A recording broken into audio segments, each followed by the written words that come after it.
Апрель айында башланган хәрби хезмәткә язгы чакырылыш тәмамланды. Бу юлы Зәйдән 50-дән артык егет армия сафларына китте. Весенняя призывная кампания прошла по плану.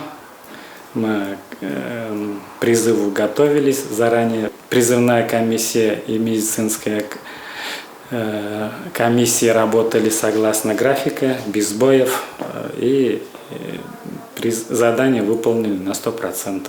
Быелгы язгы чакырылышта үзгәрешләр булмаган, армиягә чакырылучыларның яше һәм хезмәт итү вакыты шул ук. Алар 1 ел хезмәт итәчәк. Унлап егет Зәй шефлыгында булган Әстерхан өлкәсендә хәрби бурычын үтәячәк. Әтияниләр борчылмасыннар, егетләрне махсус хәрби операция урынына җибәрмәячәкләр. Урта яки югары һөнәри белемле гражданнар шунда ук контракт буенча хәрби хезмәткә килешү төзи ала. В настоящее время идет набор на военную службу по контракту.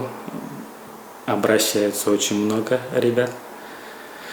Думаю, район выполнит задание, поэтому сейчас и по категориям, которых можно призвать, намного увеличилось. Адилә Борханова, Александр Тимофеев, Максим Майоров, Зәй хәбәрләре.